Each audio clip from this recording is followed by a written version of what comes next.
Welcome to episode 7 of Don't Judge the Book by the Author.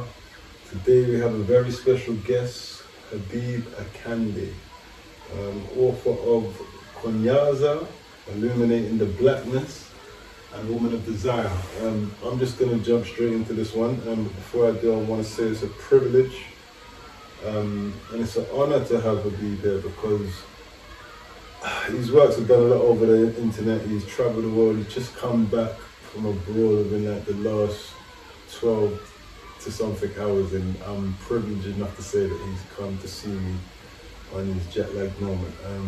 So none other than the great author, the great writer, the great mind, friend from the same world that I came from, Habeeb Akande. Welcome, King. Thank you, bro. Thanks for having me. Absolute pleasure. Thank you for being here, man. Long overdue that we connected, but I'm more than privileged and blessed to be on your platform, honestly. I'm blessed to know you and to know of you, should I say, through a mutual. That person, we know what I'm talking about, through a mutual. And everything was destined to happen. Yep, at the right time. We spoke previously, and I think everything happens for a reason, and whether they say the stars align or what have you, but I just think that and I'll say it publicly, I've said it to you before and I'll say it again, I've been an avid follower and fan of your work from when you wrote the first book, Prison to the Streets, attended your event at Hackney Empire. Prison to the Streets. Prison to the Streets, and Mama Can't Raise Her Man in 2016. Thank you, bro. Yeah, so, and even out of, like, not only the mutual friend that we had, but I have genuine love, and I love the work that you were doing and how you was advertising and promoting yourself, and how you was connecting other creatives as well when you was having different events. It wasn't only you was speaking. Yeah. I like the way you was bringing other creatives from the UK space. Poetry and music. So I appreciated that. So I've said that to you before, and obviously wanted to say it again publicly because I think it's important that where you have, like myself, is appreciated or benefited from someone's work. I'm not just going to know that myself, I'll let you know publicly that I, as well as many others, have appreciated the benefits from your work, so just to keep going, doing what you're doing. Brother, hearing that from people sometimes can go over your head or in one ear out the other. It can even bounce off the earlobe and not go in. Hearing that from you, that's going to stick, especially the conversation we just had before coming in here. I feel like there's no show today. I feel like, I can knock off the cameras because we had such an in-depth conversation about something which further reinforces me your level of wisdom, your level of understanding and how to apply that wisdom. Just from talking to you off air, just as you've come. So it means a lot hearing that from you because I know it's coming from a thinker rather than a person who just repeats and paraphrases what someone else wants to hear or wants to say. So bless you, my king, man. We've been on the same social medias for years. I've seen your name pop up over the years, and I don't know why I didn't know he was an author. That's one thing that really frustrates me. I'm like, why did I not know? The name was always familiar to me for whatever reason. I don't know why. It's just a name that always stuck to me. So I know you when you said you was following my journey, but call it ego. I never paid attention to look back and to see what you was doing. And then one day I think I thought, this name seems familiar, and I realized, that was author. And he's doing all this stuff, and then I started to pay more attention, and I was like, where was I? Where have I been? But I was late to it at the same time, so apologies for that, not even recognizing. But something I really love about you, a lot of authors who, as you know, come after you, and there's no race, there's not who came first and better, all this nonsense. He just wrote a book before you, so I wrote a book before you, but some people use that as leverage. You could have always used me as leverage, being who we know. You could have always used that trump card and said, Rob, our mutual friend, boom, how do I get into this? What links have you got? You never shouted me to lean on me. There's people who've shouted me, leaned on me and left me behind. There's people who never shouted me, or there's lots of people who shouted me, attending we was having meetings, conversations, took ideas and kept it moving. With you, it was the most organic, realist thing. So when I knew who the mutual friend was, I'm not going to mention his name today, this is for us, I was like, powers. I understand that guy, and me always was connected. So yeah, he would have sent a real one my way, and that's all I can say. You've been genuine, and that's why I didn't know you was an author. There's been no ego, there's been no, but I have to swear, there's been no masculine waving energy around like you're the big I am. And there's so much knowledge in you. That's what I love. And that's why I know that I would have clicked with you from the beginning, and I love your journey. I've seen you travel to a land recently, help me out. Not Rwanda, I keep saying Rwanda, don't tell me. And the book is written there, and I keep saying Rwanda. It's definitely Kenya. The book's Kenya. Kunyaza, Kenya, yeah, and I'm going to make sure that I get this right. Why do I get Rwanda and Kenya mixed up? I think that's a me thing.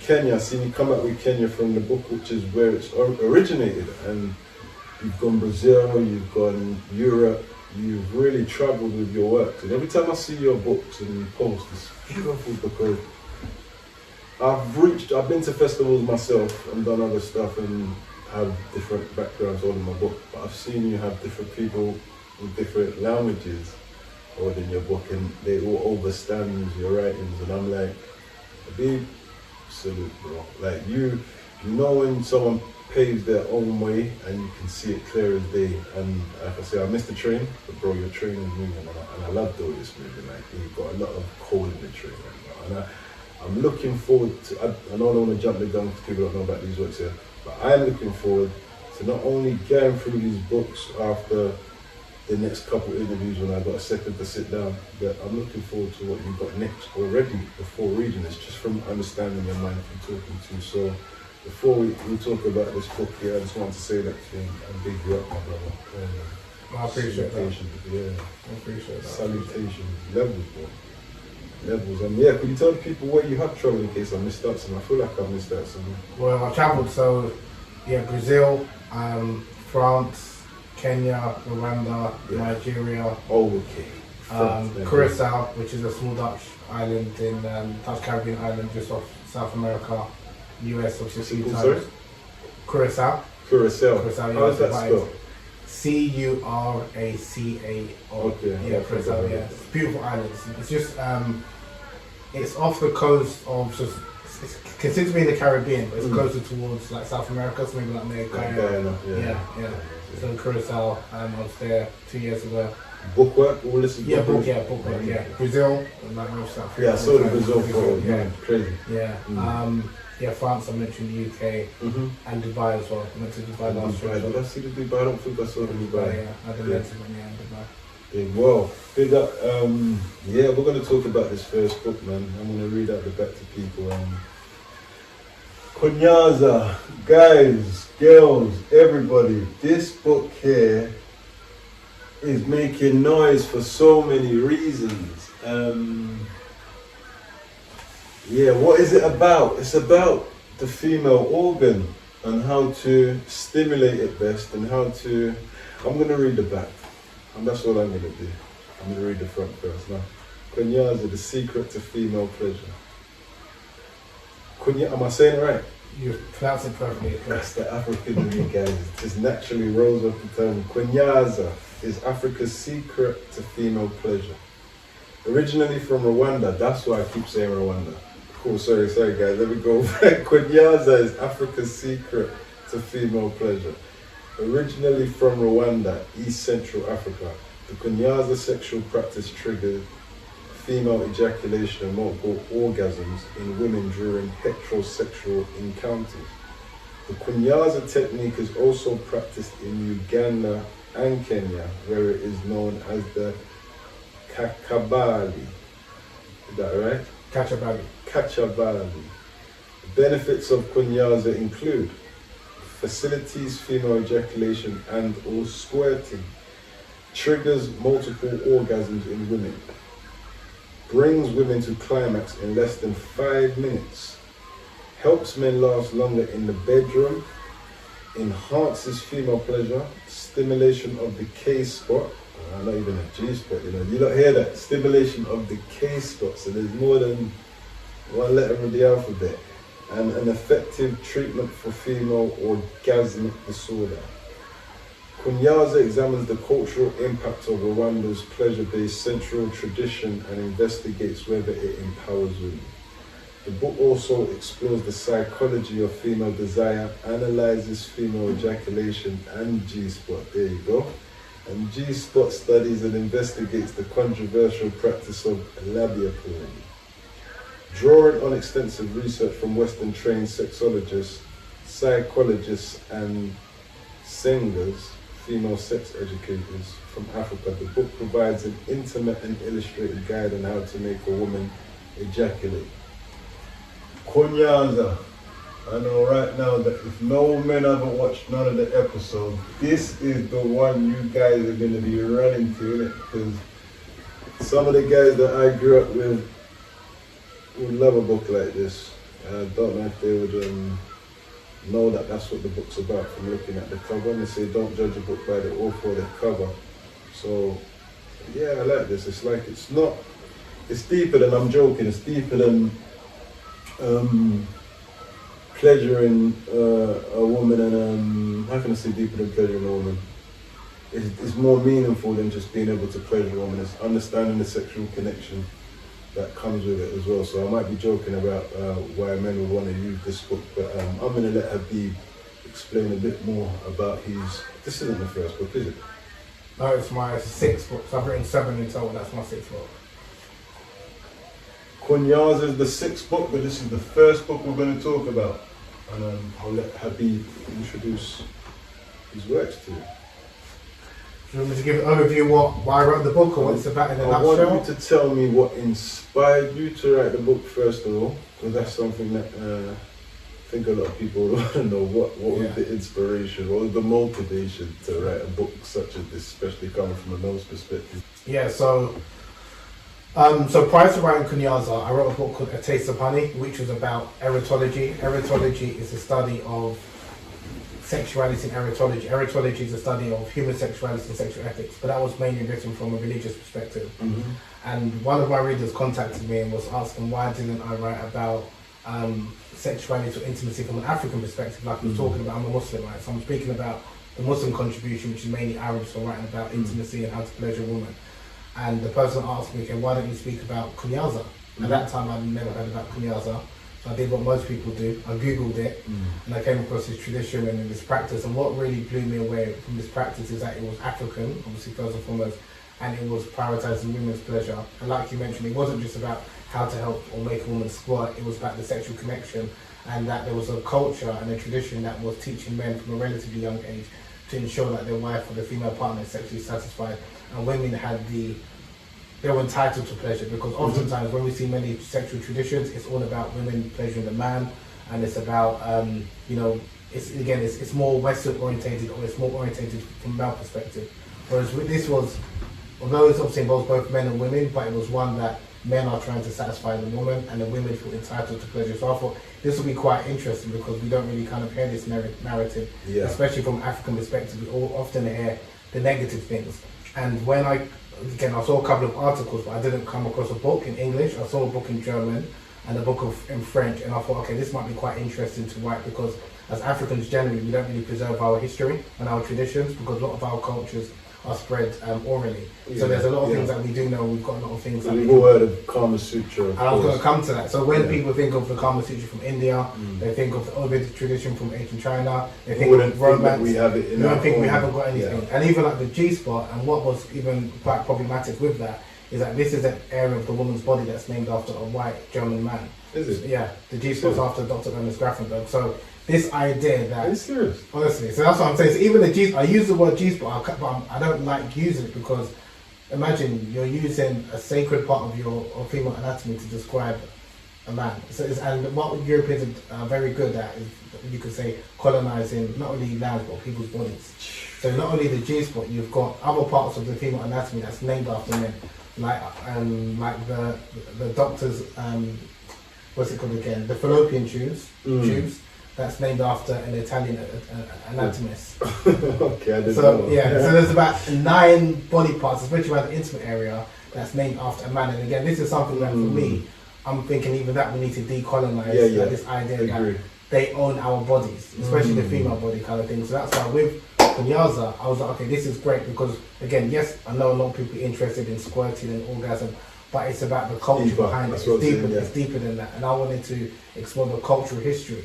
To be fair, I'm sorry to cut you real quick there. I started off with a joke, that's why I said that to let people know the joke, but don't judge a book by the author is looking at books that wouldn't get sold to a particular audience for whatever particular reason. I know you're selling books to a particular audience for a particular reason, but I know a lot of, sometimes the shallow audience, you need to get them in with selling them the nonsense for them to come in to get the read. So for those of you men who just want to make a woman squirt and don't care about the rest of the interview, yeah, come and get the book and then the rest of the information will come with that. But it's definitely way bigger. Credit to yourself on having that intellectual understanding to put that together. So yeah, just wanted to make sure that it's understood why I was selling it like that. The book is way bigger than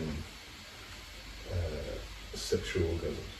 But no, that's fine because again, as much as people might light of the subject, it is actually quite important because and a lot of men aren't aware that a lot of women don't experience orgasm during sex. So that's the thing, that there's a lot of men that, okay, well, a lot of us having sex, we might be having many children, but if you were to ask the women how many of those women are sexually satisfied, that's a different conversation altogether. And that's why what I loved about the Kunyaza tradition is prioritizing women's pleasure, whether it's in the form of an orgasm or squirting. So it's not just about penetrative sex, or it's not just about procreation, which is, you could say, Eurocentric model. It's more about pleasure, which is more holistic. It's about connection, it's about intimacy. Now, in order to achieve that, then the man needs to be in tune with the woman, understand her body, and the woman also needs to be in tune with herself. Yeah, because you've got sexual compatibility in there as well that you discuss as well. So I don't really talk about that side of things. Like I said, it's not just about orgasms and all the rest. It's about the what's the word? Intimate connection that you can have with someone and how to find those intimate connections. Exactly, yeah. So that's kind of like where I want to. I know initially people might be attracted to squirting because for a lot of men in particular, it's seen as like a type of sexual applause that I've done the job well. But there's more to it than that, and that's why the subtitle is The Secret to Female Pleasure, not The Secret to Squirting or Secret to Female Orgasm, because that is not the goal. The goal shouldn't be orgasm, it shouldn't be squirting. It's ensuring that your partner, your wife, your long-term is sexually satisfied. If you achieve that, that's the most important thing. But I know a number of people, especially in the West, they're more enticed by, oh, I can help a woman squirt and things like that. So that's something that also I wanted to debunk this idea, because in Rwanda and Uganda, female squirting, female ejaculation is normalized. They don't see it as something that's strange. Whereas in the West, there's a lot of shame and stigma attached towards squirting. And that's what I wanted to present, that there's a different culture that looks at and appreciates female fluids in a very different light to the Western model. Because again, we spoke briefly about like the G-spot, that's something that's relatively known in the West, and that's because the Western media have popularized that since the 1980s. But there's other parts of the female anatomy, like the K-spot, which refers to the clitoris, both the external and internal clitoris, that both men and women should kind of be aware of. I thought clitoris was spelled with a C. Am I going crazy? I've got dyslexia. So the clitoris is spelled with a C. Am I going right? Yes, the clitoris is spelled with a C in English, but it's the original clitoris is from a K. Okay. And I refer the clitoris, the K-spot, referring to the internal and external clitoris, because obviously you've got the external clitoris which sits outside the woman's body, but most of a woman's clitoris is internal, which most people are not aware of. So if you're thinking about, okay, I need to stimulate the clitoris, you're not just thinking about the little green pea, little pea-shaped kind of thing clitoris, you're thinking about internal clitoris as well. So that's why, again, it's just to kind of change the narrative, the way people understand sex and intimacy and pleasure, that it should be more holistic, and you're not just trying to do these kind of positions. So, like you mentioned, the Kama Sutra, which a lot of people kind of aware of, but also when I'm trying to educate people, help people understand, is without bastardizing these traditions, because the Kama Sutra has been bastardized. When the Kama Sutra, if I ask the average person, what is the Kama Sutra about? So, bastardized, for people who don't know, like myself, can explain what that means. So maybe I should use No, that's cool. Don't bastardized in the sense of appropriated or misappropriated, where you've taken something and not really paid homage to where it's originally come from, and you've only used like maybe a snippet of it, and make people oftentimes have lost sight of the whole picture. So the Kama Sutra, if you were to ask the average person, whether it's in America, the US, America or Europe, what is the Kama Sutra about? Most people will say, sex positions. Yeah. Not realizing that only 25% of the book speaks about sex positions. It's about intimacy, it's about connection, it's about desire.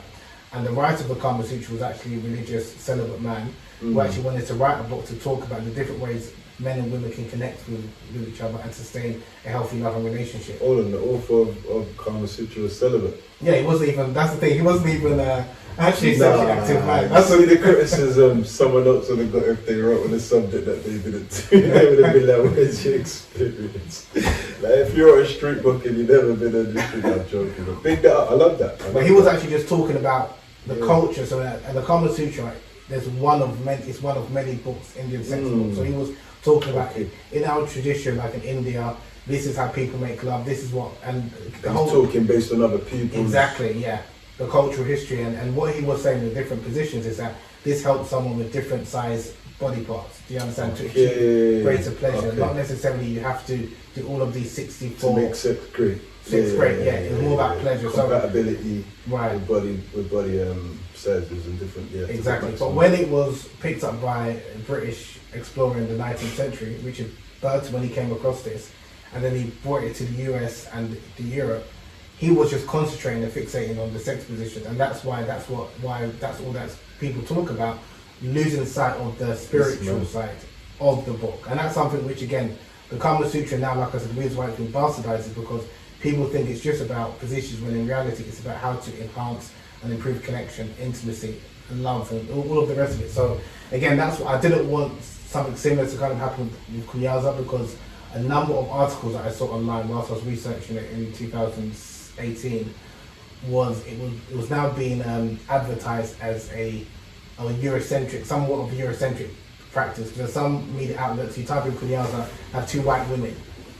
Right, yeah. And even how it was taught as, or people were saying the story like it was like a lesbian practice or masturbation practice, totally losing sight of, because it was emphasizing women's pleasure, some people co-opted it and just said, oh, this is like a feminist lesbian practice, and it's a thing where if you're going to talk about a tradition, I'm not from Rwanda, for example. Talk the truth about it. And pay homage to where it's come from. Whether you agree with it, disagree with it. Make sure you give the history. Make sure you give the history, make sure you talk about how it is come about. So that's why for me, like I said, especially given that I think as black people, whether we're in Africa, Europe, Americas, we've got a lot of things that we can share with the rest of the world, but I don't think we document that as well as we could. So I thought, okay, this might be quite good to kind of document, because the way I was quite intrigued and fascinated by it, I just assumed that other people probably would be as well. So again, it's really a case of, I think as black people, I just think we've got a lot to share.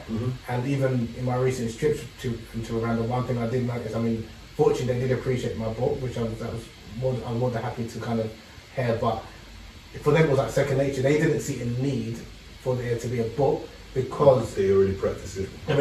But then neighbouring countries like Kenya, so many people are like, I'm glad you wrote this book, because they don't have this knowledge, so to speak. So it's a thing. That's why I keep messing up Kenya or Rwanda next door as well, isn't it? Yeah, and Uganda. So the whole point is that even when we look at Africa, it's not a monolith. There's so many different cultures within, obviously, even in the same country or even in the continent in of itself. And oftentimes people don't realise the wisdom that they've got in that particular culture, because it's second nature to them, but someone in a neighbouring culture or neighbouring country or the other side of the world may appreciate from it and may benefit from it. So that's why, not only with the book, I intentionally cite a number of sex educators to amplify their voices, because I want people to know that there's many of us, both black, African, outside of the continent, who can teach and who can educate people, and they can teach that sex isn't just about the act of procreation, it's not just about the physical, there's the mental, there's emotional, there's the spiritual, and I just think that holistic side is something that often is not really heard, and especially women's satisfaction. So again, I just think the African, or the framework, I just think a lot of people can benefit from it. And again, in terms of like what people probably be interested in, things like 14 types of female orgasms I mentioned in the book, so people kind of can find out about that, the different types of ways you can help a woman squirt, experience pleasure, and for women to know that there are different ways to obviously experience pleasure. These are the type of things that in other cultures it's normalized, but for whatever reason, some cultures it's taboo to even in some cultures it's taboo. So that's also, so with my previous book, like I mentioned, A Taste of Honey, because I was speaking about that topic from like a religious perspective. In a number of in Muslim cultures, sex is very taboo because of how their culture been raised, but then they'll attribute it to the religion. So I wanted to write a book to show, whilst maybe your culture might be somewhat very prudish and repressive, that doesn't mean religion is. This is what the next question I wanted to ask you, because it was based on a lot of the feedback I've seen on social media. I've read some comments and I felt to comment and say like, yo, have you read the book? That's the first thing I felt to ask, because most time people come at someone, they haven't really done the work. And a lot of the time I'm seeing you posting about Kunyaza as a man of Islamic faith. And I see people coming at you from the Islamic faith, and I'm like, they're not people who have read the book, because there's people also defending you on those posts too. And I like the way you kind of don't go back and forth. You kind of just sit back and let them deal with them, and someone always clears it up in the end. But would you like to give an example of what I'm talking about for those? Yeah. So with me, obviously, I'm a Muslim, and because I've written some Islamic or Muslim related books and some that are not from a religious perspective, like Kunyaza. So I also have different audiences. So I have some people who, and like you said, most people, lots of people that criticise me haven't read my book. Sure. So because I might be talking about women's pleasure or African culture, some Muslims, especially predominantly maybe from a South Asian background or an Arab background, who have a different culture than an African or West African or South African background, they feel offended by why can you, as a Muslim, you shouldn't be speaking about these type of topics, because according to their culture it's very taboo. But then they'll try to use the religion to justify it and say that this is religiously not appropriate, you shouldn't be speaking X, Y, and Z. So they're coming from their interpretation of the religion to kind of say why I shouldn't be speaking about it. And then you also have some people who have issues with maybe my style, my content, because some people, again, they prefer maybe women not to be seen. So if I'm having an interview, I'm taking a picture, there's a woman there, maybe she's not wearing the face veil or the hijab, but then I'm like, A, she might not be Muslim, so why she doesn't have to wear it, and B, if you have an issue with it, then don't watch, so it's a thing where, like I said, that's why sometimes I just put things out there for people to comment, or also I do receive some messages, and you'll be surprised as the type of how many men are ill-informed about women's sexuality, and it's quite. And these are men who are grown men, some of them in long-term relationships, married, what have you. But they've been asking some questions that are really, for me, I'm now used to it, but it's just to put it out there. And I would say I anonymise, so I don't show the person's name or anything. I protect their identity, but just to show people some men's attitudes towards women is like, it's crazy, like where they think that women are literally just there to procreate. Women don't even have a right to initiate anything in a bedroom, or they'll be called a slut, or like these are things that these are people that's conditioned to believe that women. So it's just to show that psyche, superior sex in the right. So it's one of those things. It's just to show people as well that some people will think, oh, these are people that aren't educated. These people that live far. No, these are people that live with us that have, and some of these people are in prominent positions. And obviously, I'm not going to put it out there, but just to let people know that, especially if you're in a society where you consider any talk about sex and women's pleasure in particular to be taboo, and you're not having people that are properly educated, then you have some people have these warped ideas about women, and then they'll project them and they'll use the name of religion to kind of try and control women. So again, some of it is a bit of entertainment for me to just see what people's going to respond to, because like you said, I don't often engage. If anything, my main thing is if someone were to say that something I put out was factually incorrect, then I'll be more invested to try and understand, to try and clarify that. If it's something that people don't like my style, they don't like some of my posts, I'm not bothered by that, because everyone's approach is different. That's why, or sometimes someone might ask me for some advice, and I might advise them privately, but I might put up their question publicly, and I'll ask them obviously beforehand, just so other people can give their own advice, because I believe that everyone has got some form of wisdom and advice. So it's a case of I'll put it up, so I might say, what's your thoughts on this? So then other people can kind of give their perspective, and obviously the person who's asked that particular question, they can see for themselves what resonates with them, what works and what doesn't work. Yeah, sure. Don't give me 3 of your favourite reviews or feedback. It can be a mixture on Kunyaza. One is a personal one from someone that. So it doesn't have to be written. Yeah, this one was written, and then we spoke offline. But this one's someone that. So I'm in my 40s now, but this was at the time when she messaged me. She was like late 30s, and she was a woman. Obviously, had been in relationships and had a couple of kids, but she didn't realize that she can experience sexual pleasure and got an orgasm. She thought she was anorgasmic because in all of her 15, 20 years of being sexually active, she'd never actually experienced an orgasm. And she said she appreciated not only the way, because I spoke about anorgasmia and how women can overcome it, and a lot of times it's not necessarily something is wrong with them or a particular technique. It might be like their mind state, or they're not allowed themselves to let go. And so she appreciated a lot of what I said, and she said she was able to experience an orgasm for someone that I knew personally, also I didn't know in terms of what she was going through. That touched me in a way more than like someone else kind of put me through. So when someone actually genuinely appreciates, and she said she'd been following me for like a number of years, and you know, she found that, you know, that actually really helped her. I was like, okay, that's something that I always remember. Another is when I get comments from people who will say something. I've had this a couple of times where they've misunderstood where I was coming from. Because some people are thinking I'm just writing these books to try and sleep with multiple women and things like that. And then don't judge a book by the cover. This is why we're here. And then it's this is why we're here, though, because I understand the human mind. That's why I started this platform. I know there's a lot of people reading books or not reading books based on prejudgment. So I'm happy you're clearing this up. This one. Some people think, okay, it's just like a hustle, and I'm like, okay, if I was doing that, I was like, I mean, I don't even thought about that one. Okay, it's a hustle. I've had that. People say, okay, you're just making this up. This is like just sleeping girls, and I'm like, okay, if I was in my early 20s, I can understand where you come from. It's like really, I'm just doing it just to approach women and to sleep with them because, like I was saying, a number of people, and they feel that the reason why I'm writing these books is to move to women, and it's an excuse to kind of, as inroads kind of thing, and it's one of those things that I can see where they're coming from because pull a bird. Pull a bird. And I think it's one of those things that, again, if I was in my early 20s, maybe that's the case, but I'm a grown-ass man now, and it's the thing where I just think even as men, obviously there's different stages, and we spoke a little bit off camera, but a number of men have struggled to approach women. And I think the generation we grew up in, where it was very normal from teenagers to move to girls, you're going to get turfed, you're going to get rejected, that's normal. Now it's very different. So you can have a man that's in his late 20s, early 30s, maybe approached one or two girls in his life. And might have had a couple of relationships by friends, so it's like now he's in a position where just say he's out of a long-term relationship. He doesn't know how to step to a woman.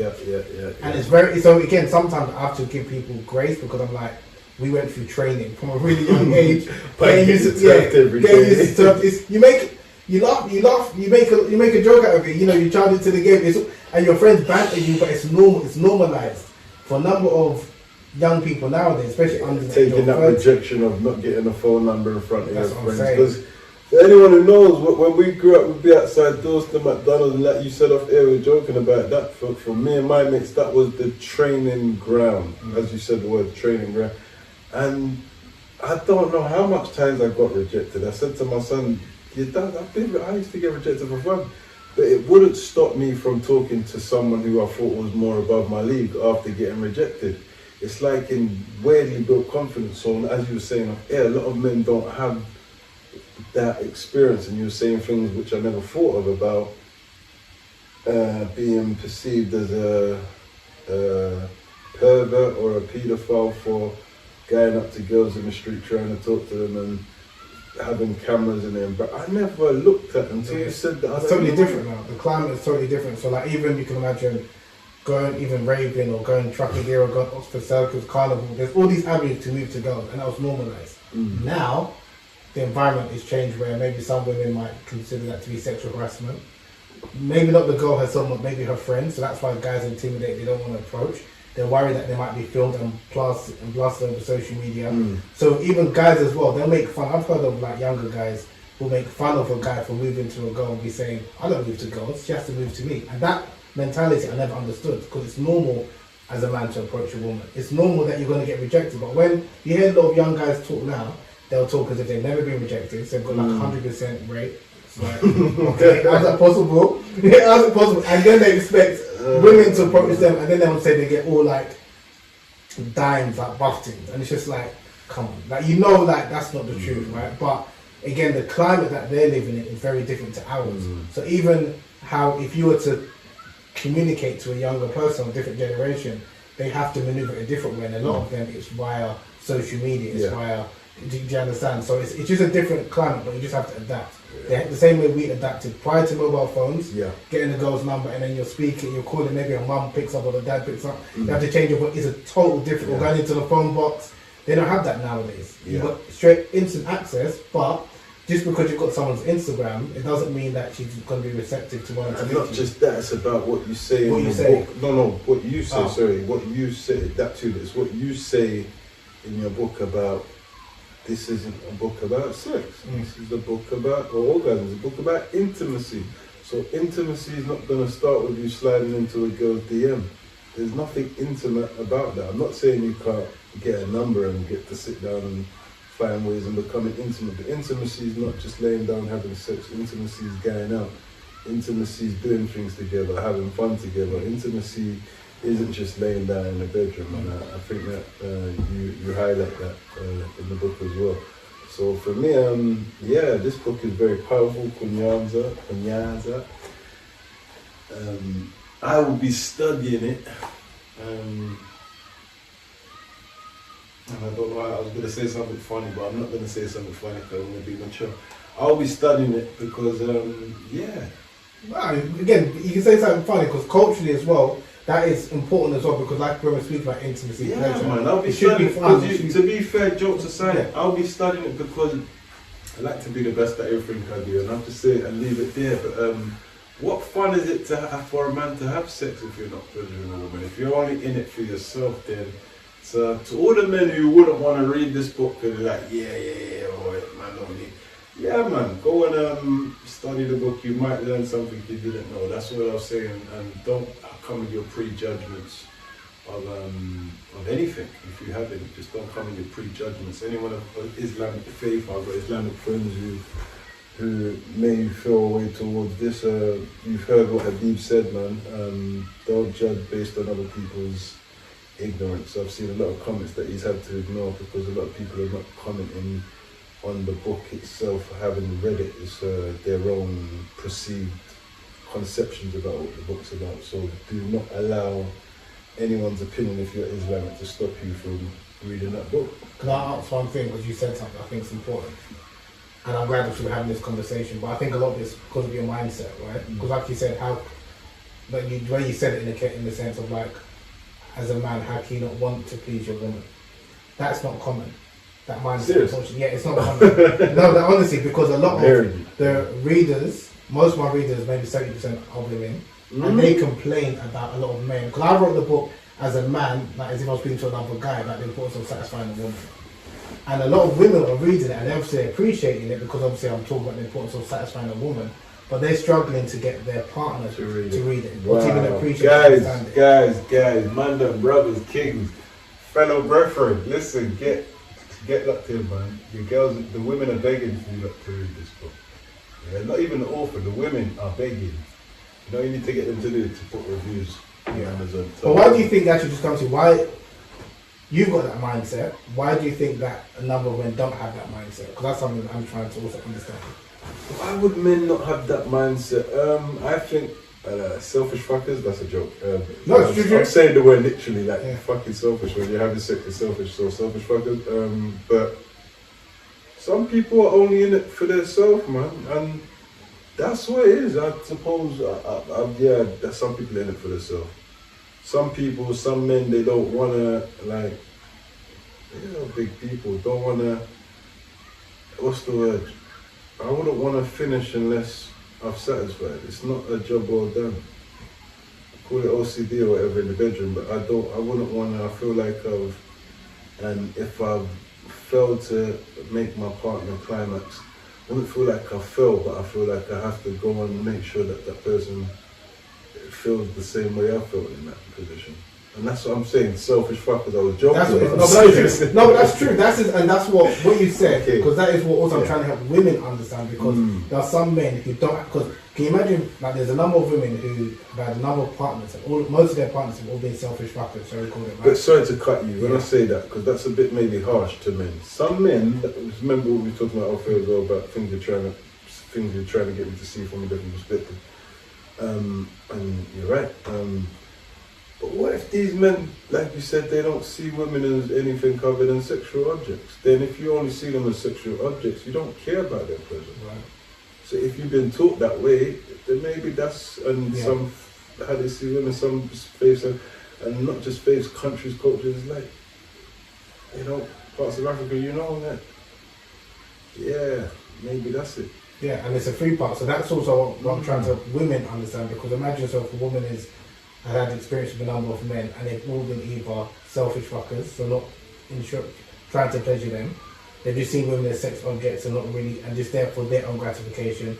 Or the third element is that the women or the men are clueless. They don't know how to satisfy. I can go with the clueless one. That's cool. And but you do have those three categories of men. So, but it's the first one which I think is most problematic, because if you don't have that mindset, it's not that you want to, but you're struggling. That's one thing. But someone that doesn't care, right? And the reality is, speaking to a lot of, that is a lot of men, to the point where a lot of women, they feel sex is really for the man, and they're just there to, like, what they get out of it. Maybe the exchange is maybe protection, provision, obviously finance. But in terms of the sex and the pleasure, that's for the man. And I hear that from a lot of women in different parts of the world. Because I thought it was maybe a cultural thing from certain cultures, all over, different cultures, different religions, different ages, to the point where, for a lot of women who've been sexually active for a number of years, but they've had those same experiences where that is what sex is for them. And these are also, I'm also including like adult film stars. I had one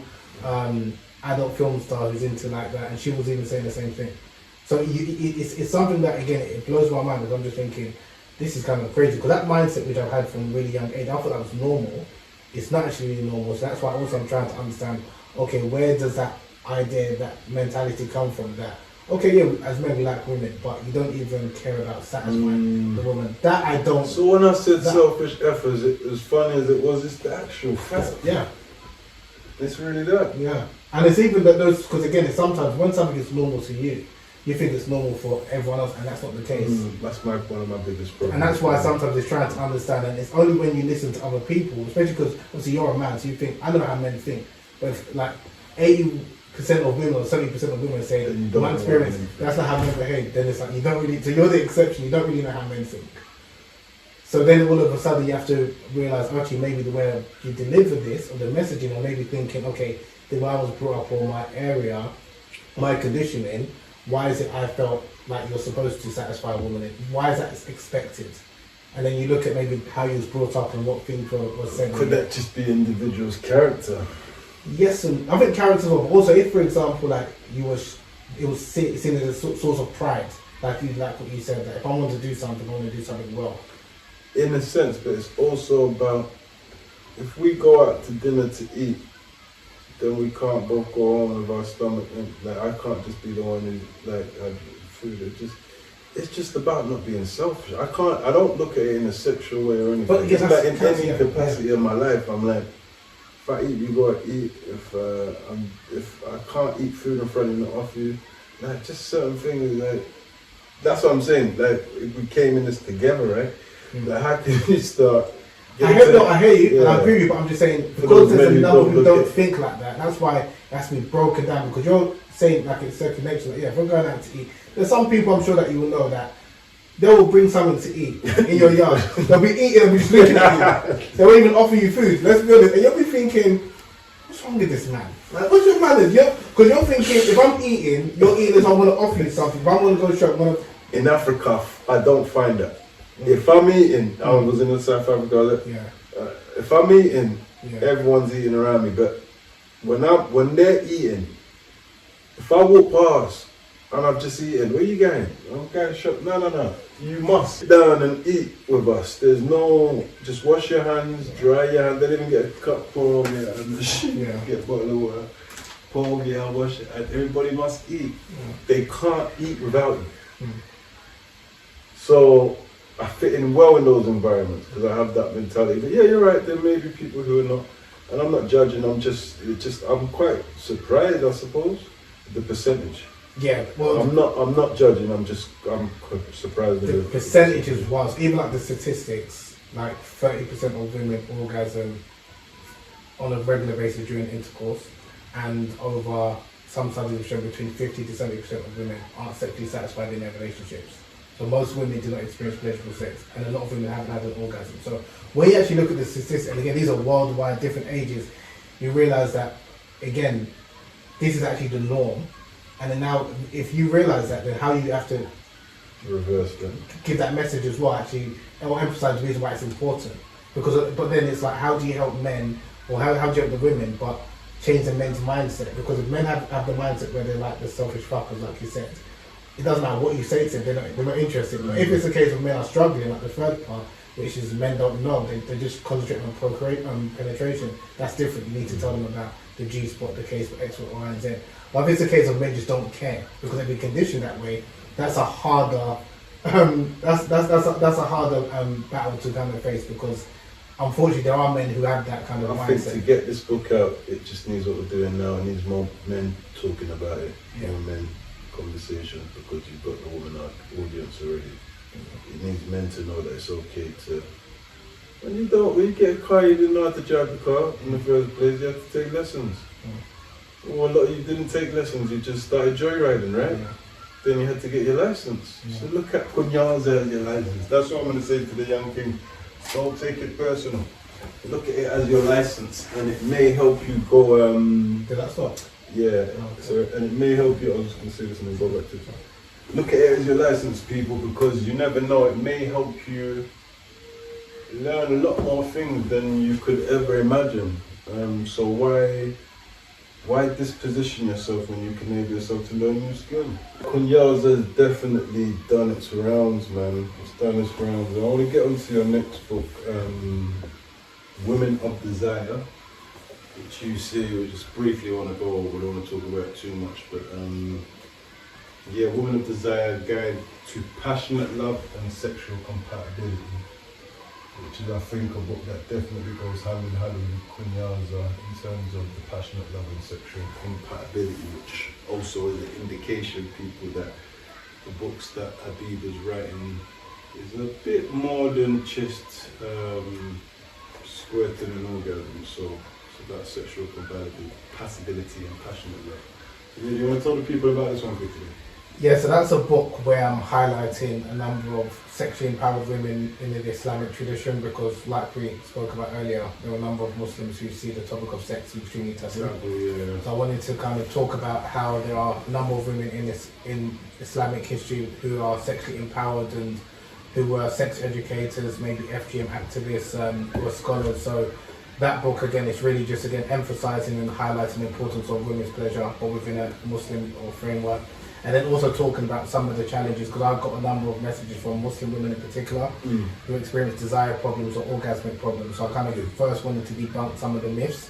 So one of the common myths that some women were facing is that women who struggle with low libido, or a number of women have a condition called vaginismus, and that is basically where, because they've been socially conditioned to believe that sex is inherently bad and wrong, when they're about to have intercourse, they tense, they go really tense. So psychological condition that penetration is not possible. So a lot of that is more of a psychological condition, and they need to reframe their mind the way they think about 80% pleasure. So I deal with that, and also like a condition known as arousal non-concordance. And this is where a woman may be physically... Say that again slowly, I heard you, but I just want to catch it. Yeah, so a condition which is quite common is called arousal non-concordance. And this is basically where there's a disconnect between the body and the mind. And men and women can experience this. And also a woman who unfortunately has undergone any form of like sexual assault or rape and things like that, which is quite prevalent. Like there's studies that show 1 in 3 women have experienced physical or sexual violence. Terrible, man. But again, so and this numbers are too high though. And it's quite common. So this is, and also it can lead to trauma even after the event and for a number of years. So that's why it's important that women understand their bodies and their male partner also understand as well, and be patient with them, empathetic. So with this condition, or known as arousal non-concordance, this is where, like I said, there's a mismatch or disconnect between the mind and the body. So the body can show signs of arousal, but the mind doesn't want it. So for example, a woman could be wet in terms of her genitalia, so she looks like she's aroused, but mentally she doesn't want to have any intimacy. So a man who's not aware of this, or even the woman herself, she might think that my body's betraying me, and that's not the case. It's just that that's a physical reaction. It's a natural reaction that sometimes you might be self-lubricate, but it doesn't mean you actually are giving consent. So obviously men need to understand this, and women need to understand this themselves. And the way I teach this to men, because sometimes I've had men who ask me, you know, like, how can a woman be showing signs of arousal, but she doesn't mean she wants sex? Because he thinks as soon as her nipples are hardened or she's wet down below, that means she wants to have sex. But no, it's what she actually says and what she actually kind of consents to. And we have examples of that with men. Like, for example, when we have morning, you can wake up with an erection. Because you have an erection doesn't mean you want to have sex. It's just a physical reaction. So when I give workshops or speak to men, I have to give them examples that they can relate to. Because sometimes if I give an example of a woman, they don't really connect. So just understanding that, and then again the different types of sensations and pleasures that a woman can experience. So that's kind of summarising Woman of Desire, but a lot of that is also included in Kunyaza.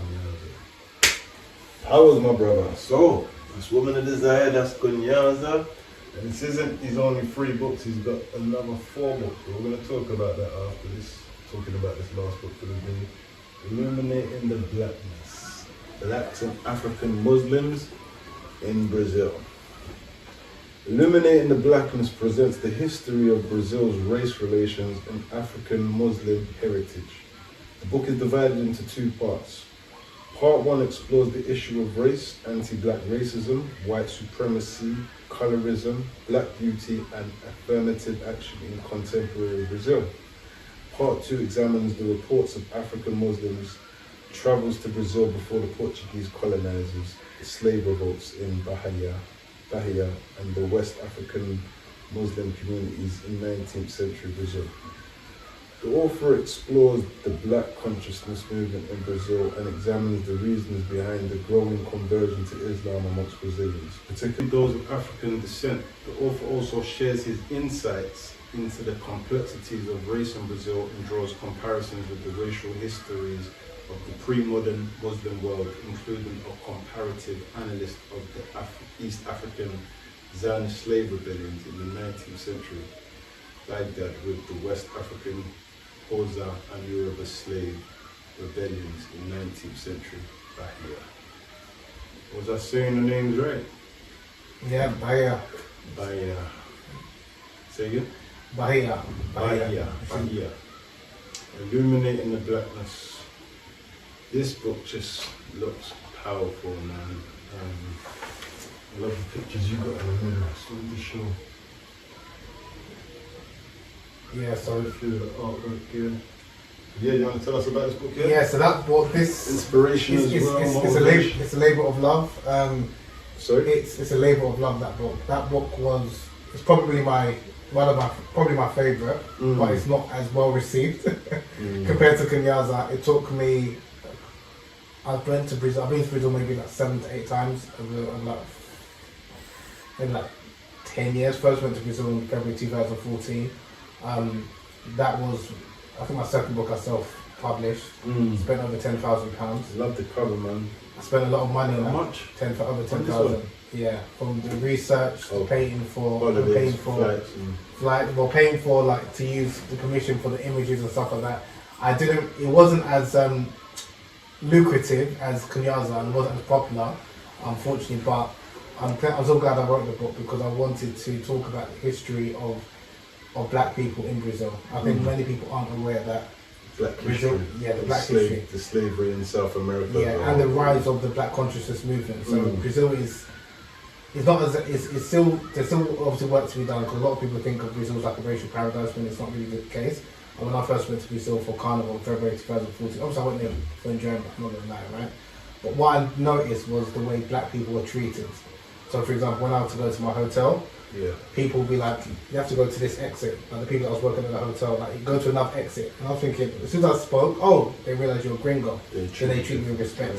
I felt a type of way about that. Because I was like, just because I've got an orange passport or whatever colour, the British passport, now you're treating me with respect. I don't want that. So then when I actually noticed the way black people were treated, or people with a darker skin tone, I kind of felt the type of way. And I knew about the history. I was well aware of the history of anti-black racism in Brazil, because I went to a Pan-African Saturday school between the ages of like 9 and 11. But to see it firsthand. And they taught us about racism in Brazil and how there's the largest population of black people outside of Africa in Brazil, X, Y, Z. So I was familiar with it, but to actually see it, and even like the treatment of like if you're with a woman who's fair in complexion or European looking, people put in the pedestal. For a woman that is brown in complexion, even if she can be very attractive, people will think that she's less than. So even I saw that psychologically, everything that is European or European looking is put up in the pedestal.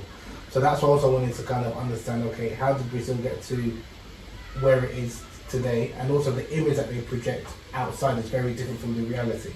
And also like the whole idea of Brazil being very dangerous, I think that is somewhat, in some parts it is, but especially if you're brown or like black, you can walk street freely. I went to a couple of favelas, been to some of their like house parties, and I didn't feel threatened whatsoever. But that's also because of obviously the way I look. If I was maybe white, blonde hair, blue eyes, maybe they might look at me as, okay, I've got a lot of money, I might be a target. So also I wanted to encourage black people in particular to travel and to explore northeastern Brazil. So that's where Salvador and Bahia is located. Everyone knows about Rio, which is great. But there's also other parts of Brazil, because when I was in Salvador, I felt like I was in Africa, because it's very, the culture of Nigeria in particular is very clear to see from the music, the cadence, the way people spoke and the way they danced. And people are very proud to embrace you as another black person, as another African, which I didn't get or I've not received even in the UK. So there's a lot of, again, so the history side, also I wanted to explore that and put that down on paper, especially for people who obviously aren't familiar with Brazil's history. And also to talk about so I'll talk about from two aspects, one from the black side and also second from the Muslim side, because there's a number of Muslims who were enslaved, particularly from Nigeria, who was enslaved and went to Brazil and enslaved in Brazil, and they led to a number of slave revolts. For emancipation, so I kind of wanted to document those two kind of phenomena. Massive, bro. You've already sold two things to me, the book and Brazil. I want to go to Brazil now, and I want to read the book. Just from hearing you talk, that's why I just silenced myself and listened, because my cousin's been to Brazil, actually talking about it, but I was told about Brazil being violent. I was probably watching City of God, but even before then, to be fair, I was told about Brazil. City of God didn't help with But again, even City of God, that's one of my favourite films. But if you were to go to City of God, they won't look at you as a threat. Because remember the film, there's the orange, the playboy, I think they call him, the white guy with the ginger hair. That was from I remember. So if you look a certain way, then they might consider you as to be a target. Yeah. But if they won't look at you as you look like Ned. If you look like Ned, the bus driver. Yeah. Exactly, that's the thing. So that's also what I'm trying to let people know, is that I'm not saying that Brazil is not dangerous or parts of Brazil, for sure. But also it depends on how you carry yourself. The whole world can be dangerous, but it shouldn't stop you from travelling and going on to visit. And I've got a lot of love, and I still get a lot of love in Brazil. So that's why, again, it's a come with you next time, and that's all I know, man. I'm definitely something I've always wanted to do is go Brazil. I've just not had anyone who's wanted to go Brazil with me, so that's somewhere I've always wanted to go. So yeah, Brazil's on it to do this. But yeah, what's the feedback you've got of this book? So academically, it's done really well. So it's a key textbook in Duke University. Okay, a university in South Africa. Wonderful. And which one? Cambridge. That book. Well, what university in South Africa? I can't remember what it's called. Do you know what part? Johannesburg? I think it's Johannesburg. No, Johannesburg. Cool. I know obviously Duke. There's another university in the US that escapes me, and then I've given a couple of talks in Cambridge as well. So like academically, people appreciate it. People appreciate it. And I also have to give a shout out to João José Reyes. He wrote a book called Slave Rebellion in Brazil, which I read when I was like 9, 10, and that was like the book about understanding the slave revolts in Brazil and the Muslim. And I connected with him, and he helped me in terms of some of my research as well. So yeah, I definitely have to give a big shout out to him. But academically wise, it's appreciated because of the references and the sources and things like that. Whereas in terms of like mainstream, it's maybe because it's quite thick. So then I was thinking, okay, rather because a lot of people are fascinated by Brazil, let me try and maybe do short clips or maybe try and make a documentary. I was speaking to BBC Brazil actually about making a documentary It was in production, but then it didn't really go the way. There was a couple of issues, so now I've still got a lot of footage that I can release. So I'm still thinking of maybe putting my own documentary back this over because I've given you my offer already before we've spoken. So yeah, man, I'm down to support any work you're doing because your works are very important for many reasons. And I'm glad that you've got not just Kunyaza and Taste the Honey and Women of Desire. You've got a book like this which shows people it's not one genre that you're about. There's a lot more to you. You're just picking up the pieces of that subject first before you go into other subjects. And I think this really shows your creative intelligence and how far you can go in one subject, even talking about Kunyaza and Women of Desire and Taste the Honey. I wanted to ask you a question. I don't know how long you've been writing for. You said you read a book by a Brazilian guy just now when you was 9 or 10 and it just hit me by surprise. How long have you been writing and reading? How long have I been writing? And reading, yeah. And because it seems like you've been reading some deep books at 9 and 10 to be reading. Yeah, so the Pan-African Saturday School, definitely it was called Winnie Mandela. It was a Saturday school based in Camden. It was actually, Carla and Miss Diamond actually went to that school, and so did, but obviously older than me. And so did Victor Adebayo, who sadly passed away. So that Saturday school, the reason why I credit a lot of my passion for reading and appreciating or trying to amplify African and Black history. Well, you said that Carla and Miss Diamond. They went to Saturday school, yeah. And they're older than you? Yeah, they're older than me. Carla's probably a couple of years older than me. Miss Dynamite's maybe 4 or 5. How old are you? I'm 40. Okay, only a year old. I thought you was okay. So I didn't know Carla was older than me. Yeah, he was because he's a year or 2 years older. So he's okay, yeah, I didn't know he was older than us. Yeah, so he's old. So that's Saturday school, and obviously I didn't know him then. I knew of his sister, obviously, and then after the Navy mentioned obviously that he went to that Saturday school. But that Saturday school, they taught us, and we read like academic books from a young age. So I was always interested and passionate about African history, and realised that what we was being taught in our schooling system was from a Western perspective. So we need our own narratives. But then I kind of, in my teenage years, probably like many people, I kind of fell out of love of reading, and I didn't really start writing until maybe like my early 20s when I wrote my first book. But I was always passionate about and conscious about Black people, and so it's probably when I went to Egypt. So after I finished university, I went to Egypt for 3.5 years to study Arabic and Islamic law. And I saw the way Black people were treated in Egypt that made me feel a type of way. So I wanted to understand, okay, if the religion is saying that Black people are equal with Arabs and white people, why is it that I'm in an African country but Black people are mistreated? So that's where, and even some of the textbooks I read from Muslim scholars that speak ill of Black people, and I wanted to know, is that what the religion is teaching or is this kind of culture? So that led me to write my first book, Illuminating. What were your findings? Because a lot of Black people I know don't want to convert to Islam because they don't believe there's a place in Islam for. Exactly, yeah, and that was what inspired me to write. Is something you're gonna write on more, or is that something that you covered? I wrote about that. That was my first book. That was Illuminating the Darkness. Illuminating the Darkness. That's what we're going to talk about. Yeah, so that's I love that. So that book came out in 2012. And the reason why I wanted to write that book was the status of Black people in Islam, and comparing how what Islam says and as a religion, and how Black people have historically been mistreated in many Muslim countries, from the enslavement of a number of Black people from East Africans, because we know about the transatlantic slave trade, but not many people know how many Arabs enslaved Black people from the 9th century. Then I also wanted to talk about... Very important book. And then I wanted Very important book. I just let you know you've done another piece of literature. Very important. You know that conversation's been circulating for years. Yeah. And then also the Curse of Ham story as well. So I'm sure people are familiar with the Curse of Ham story, which is mentioned in the Bible, when Shem, Ham, and Japheth. Exactly. With Noah. So what's interesting is that in the Christian narrative in the Bible, it said that Noah cursed Ham because he didn't cover his dad and blah blah blah. And he so what was interesting in a number of Muslims when they heard that story, what they said is that Noah cursed Ham with blackness. So he changed the story slightly from the Christian narrative, from the biblical narrative. And some Muslims, they use that, some Arabs and Persians use that story as justification to condone it, to justify the enslavement of Black people and the mistreatment of Black people. They said that Noah cursed Ham is blackness and his descendants. So that's why some Muslims, like Arabs and Persians, they use that story as justification to oppress black people. And also, so that's why for me, I would argue that it's the interpretation of some religious text as opposed to religion itself, which is anti-black. Yeah. And then also even like in Brazil, this ties into like Illuminating the Blackness. They've also got, which I've mentioned, or I showed in my book. So if you look at that painting on the right hand side, where you've got a black woman, and she's obviously looks like she's praying. And on the right hand side, on the top right.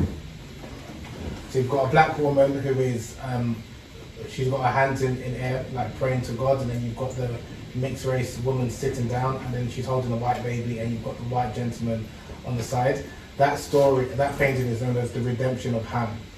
The Redemption of Ham, it's something which, what the black woman is praying for, this is what the painting describes, is that she is trying to eliminate or erase her blackness. So the daughter, the mixed race daughter, is obviously her daughter with obviously a white man, and then obviously the daughter has now had a child with a white person to eradicate the blackness. So she's praising God to thank that the blackness has eradicated from the genes. And this is something that in Brazil, that the South American countries, Brazil in particular, it was a government policy to try and eradicate blackness from their society from the 19th century. And this is why, like I was saying, when we're talking about Brazil, it's a really interesting country because although they have this image of racial democracy and miscegenation, like people intermarrying, the whole idea was the government, they wanted to eradicate the black race. For sure, man. I remember watching a documentary on Pele or some stuff that Pele was scared to even kind of as a footballer talk on race issues because it was that huge, and to make him the face of it would be very dangerous. So a lot of people criticised him, and he said, "Look, man, I'm not like none of those guys. I play football." Like they were upset he wasn't a Muhammad Ali type of figure. That he's like, this ain't the US, this is Brazil. Exactly. That's why I want people to appreciate, because people like in America have got the one drop rule. In Brazil, you could say racism steroids, because they did consensus, and when they were describing how people self-identify, there was like 136 categories for black. So people didn't just say I'm black, they would say I'm chocolate, I'm maco, I'm all of these, just to avoid saying I'm negro, I'm preto, meaning black.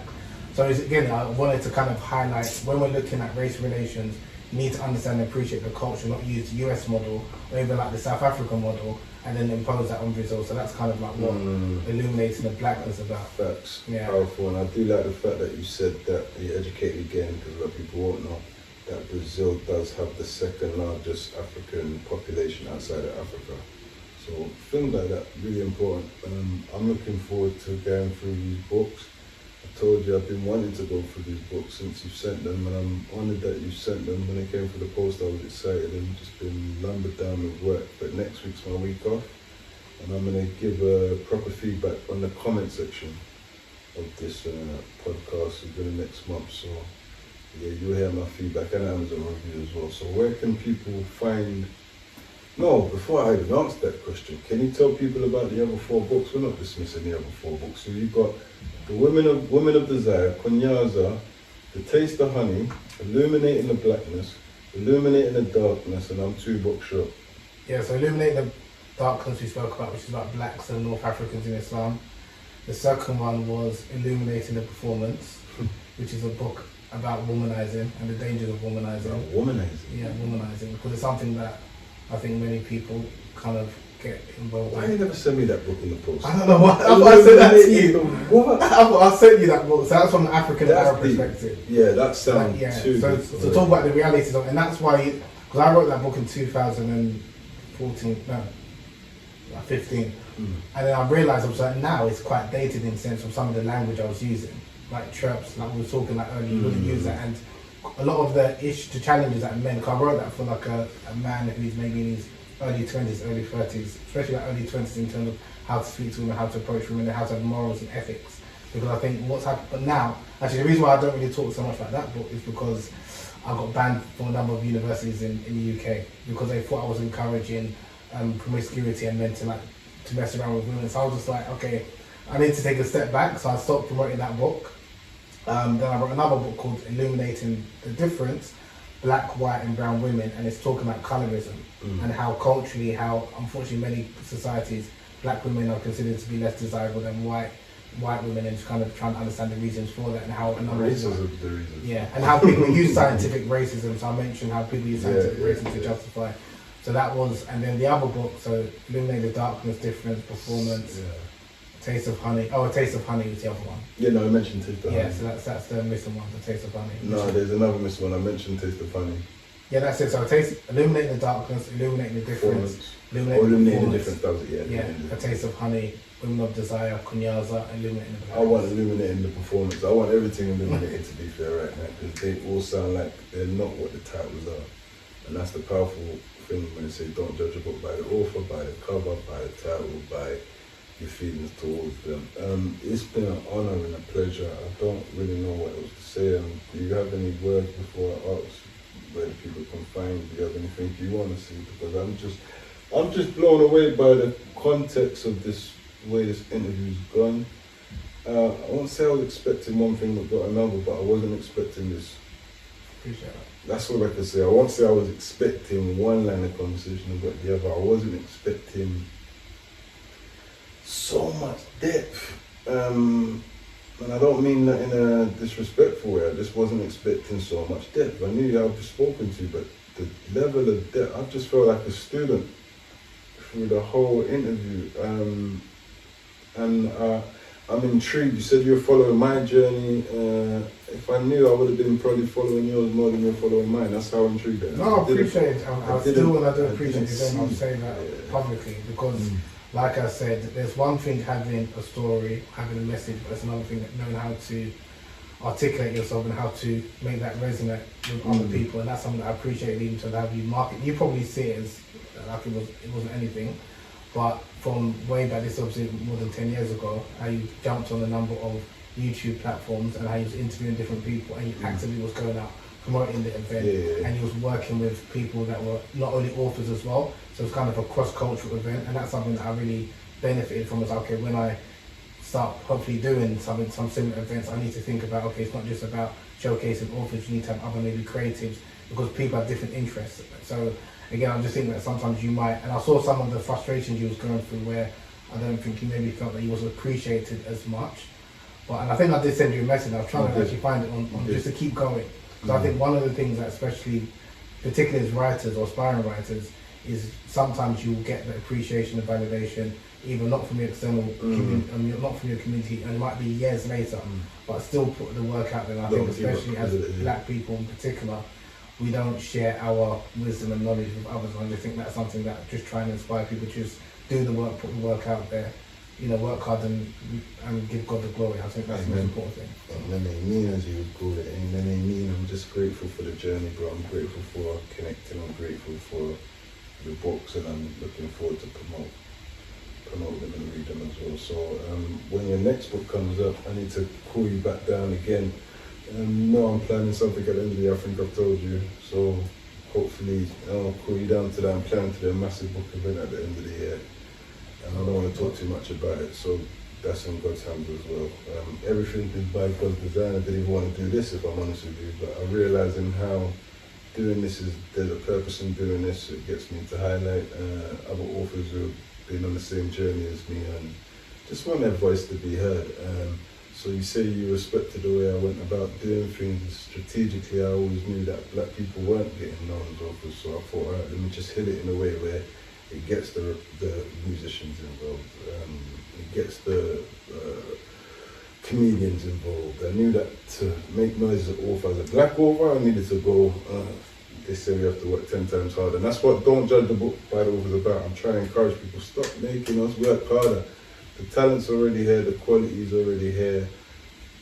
A book is a book has no colour on the person who's writing, so just don't judge a book by the author, title or the cover. My brother Habeeb Akande, where can the people find you? Where can they get onto your workshops? When's your next event? What's happening? What's your next book? Is there more books? What's happening? Yeah, so I forgot to mention, I've got an institute which I set up last year called Eritology Institute. What's saying? Eritology Institute. Eritology Institute. Yeah. So that's more in the realm of Kunyaza, A Taste of Honey, like intimacy, squirting. Cool. So that's that. So eritologyinstitute.com if you're interested in that side. My platforms, I'm on Facebook and Instagram and Twitter. So my name is Habeeb, Habeeb, Akande.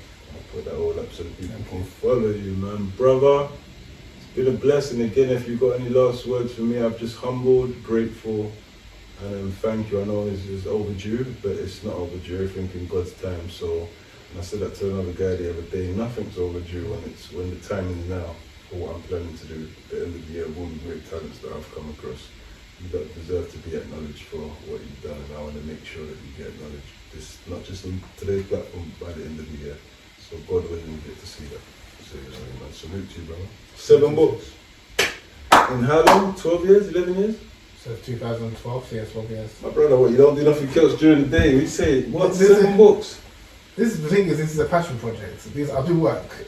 But my point, I think that I wanted to release 10 within 8 years, so I didn't meet my expectations. Quality over quantity. Yeah, but I think we all do this thing like it's football when you're doing books. Books is information. Yeah. And you can't really measure a book by the number. I know you wanna, myself, I got a target, I'm not gonna lie to you, but I'm always having to remind myself that target isn't as important as you getting that book the way you want it to be before you get onto the next one, because it's like 8 Ball, Eminem, you get one shot and you can re-edit it, but the book's already out by the time you read it, so just... I hear you, but when I look at it, because I've got different passions, and so I like history, I like sexology, I like religion, so these are different topics I'm writing about, so some people might just think, why am I just writing about history? But I've got different passions, that's why the other books I want to write about, they're other interests, and I look at it like, I don't know how long I want to live in this world as well. Yeah, same. So because of that, I want to leave a legacy. So it's the kind of thing where before I leave this world, and also I might not be as passionate, because sometimes you might be in a position where you're really passionate about a subject. Time goes, you're not, so you can't write about it. So if you're passionate about something, it's very easy to write, it's easy to research. So when people ask me, okay, how do I find the time? The same way people find the time to watch X amount of TV programs or movies or football programs, because you're passionate about it.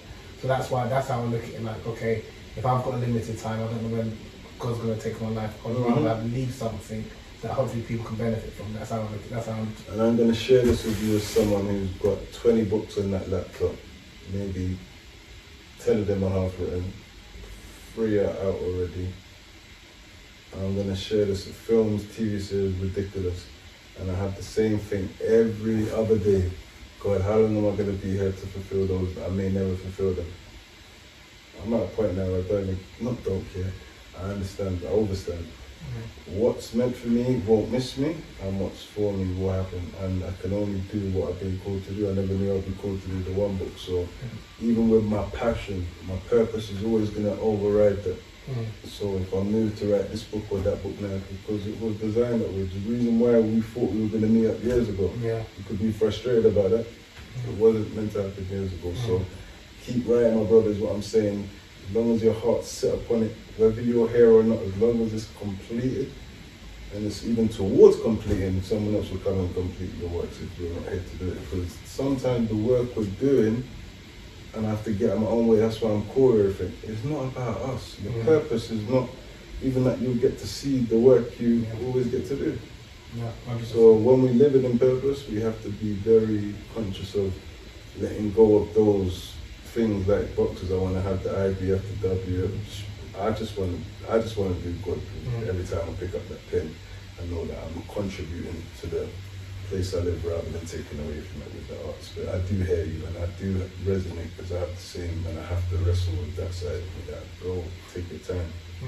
Like in early 40, I start panicking. I'm going to be 40, and then I'm like, bro, what does that mean? You understand? Take the time. So we got, as writers, we got longevity. We've got like road down living. We get to 30, probably clap our hands, not even talking, the computer will write for us, because technology is going to be evolving. So books that we're trying to write, we've got years to write, is what I'm saying. So just be patient. And bro, 7 books since when? 2012? Yeah. I came out in 2012, October 17th as well. No, I think it was 13th. No, yeah. Pre-release was 2012. I don't have 10 books out. I've got about that equivalent of work on the laptop, but they're not out, so they're not finished. because it would be rushed if I put them on that. So, bro, you're sitting in a good place. Do you understand? 12 years, 10 books, salute to you, man. And they're not just any books, they're books that are doing well. You just come back from Rwanda, sorry, Kenya. Mix it up the two.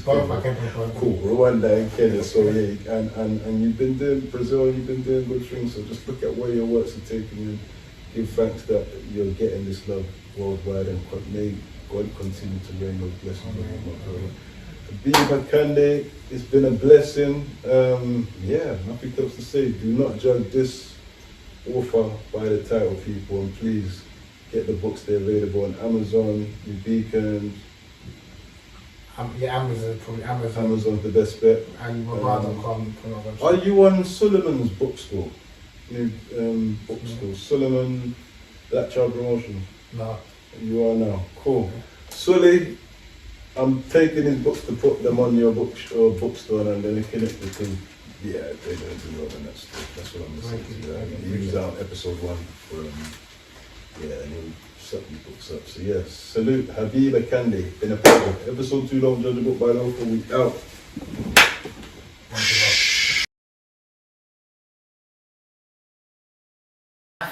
I found there were times when I'd be writing. I'd spend the whole day writing, and then I'd come home. And when I come home, like, my household knew that I couldn't speak to anyone. I needed time. I needed time to come back down and into that, you know, a different mode, because in writing about some of those painful experiences, I literally was there.